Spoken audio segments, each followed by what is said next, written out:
জুবিনদাৰ মৃত্যুৰ পিছত আমি সকলোৱে মানে মৃত্যু কেনেকৈ হ'ল কিবা জানিব পাৰোঁ নেকি এই বিষয়টো সকলোৱে বহুত বেছি আৱেগিক হৈ আছোঁ হয় নাই বাৰু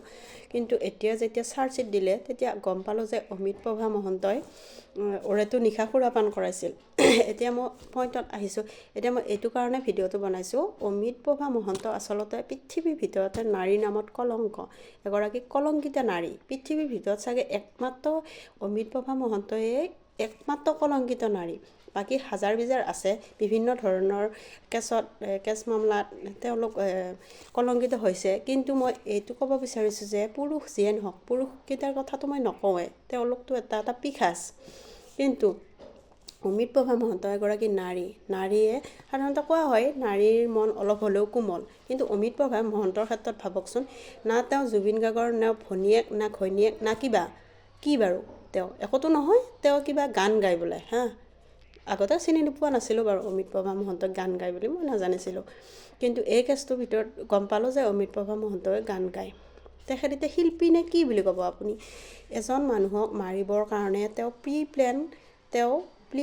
প্লেন কৰিছে এইটো সমগ্ৰ ঘটনাটো গতিকে অমিত প্ৰভা মহন্তই তাৰে এগৰাকী গুৰি ধৰোঁতা বুলি কৈছোঁ এগৰাকী নাৰী হৈ ওৰেটো নিশা তেওঁক সুৰাপান কৰাওঁতে অলপমানো বেয়া লগা নাছিল নে তেওঁ মৃত্যুৰ বাবে ঠেলি দি থাকোঁতে অলপমান বেয়া লগা নাছিল নে আচলতে অমিত প্ৰভা মহন্ত সঁচাকৈ কৈছোঁ মই বেলেগ পুৰুষৰ কথা মই নকওঁ পুৰুষকেইজনটো পিশাচ মই আগতে কৈছোঁ পুৰুষকেইজন পিশাচ কিন্তু নাৰী হৈ কনকলতা দেশৰ নাৰী আমি কনকলতা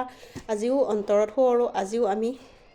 সোঁৱৰি আছোঁ তেওঁ কি কৰিছিল দেশৰ কাৰণে আৰু এওঁ কি কৰিছে দেশৰ কাৰণে অমিত প্ৰভা মহন্ত সঁচাকৈ একদম ওচৰত পালে নে কি কৰিব মন গৈ আছে নাজানো বহুত আৱেগিক হৈ আছোঁ আচলতে সঁচাকৈ এনেকুৱা নাৰী পৃথিৱীত জন্মই হ'ব নালাগে কি কাৰণে এনেকুৱা নাৰী